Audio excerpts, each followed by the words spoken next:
1, 2, 3, 5, 6, 7. 1, 2, 3, 5, 6, 7. 1, 2, 3, 5, 6, 7. 1, 2, 3, 5, 6, 7. 1, 2, 3, 5, 6, 7. 1, 2, 3, 5, 6, 7. 1, 2, 3, 5, 6, 7. 1, 2, 3, 5, 6, 7. 1, 2, 3, 5, 6, 7. Vamos a explicar la figura besito.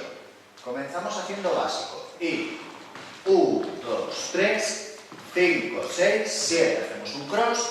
1, 2, 3, 5, 6, 7. Aquí vamos a girar una vuelta a la chica y también vamos a girar nosotros.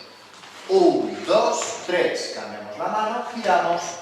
5, 6, 7. Ahora vamos a traer a la chica girándola.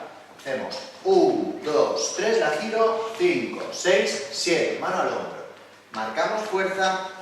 1, 2, 3. Y ahora vamos a girar a la chica. Fijaros aquí en este giro que cuando la estoy girando vamos a dejar el brazo derecho un poquito más arriba que el izquierdo. Soltamos un instante el izquierdo y volvemos a coger. Marcamos a la chica una enchufa. 1, 2, 3, gira el chico. 5, 6, 7. Y aquí vamos a hacer un peinado a la chica mirándola.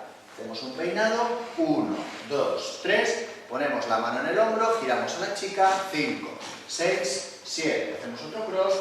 1, 2, 3, 5, 6, 7, cross. 1, 2, 3, 5, 6, 7. Vamos a ver detalles para la chica.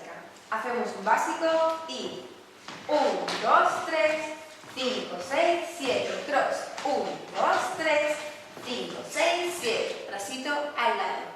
Ahora el chico nos va a girar y mientras giramos hacemos un despeinado.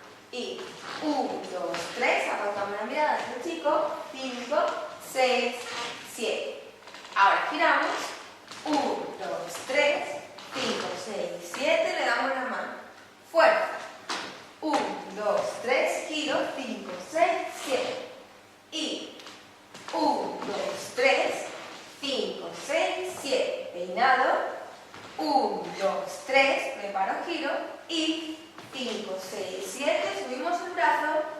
1, 2, 3, 5, 6, 7.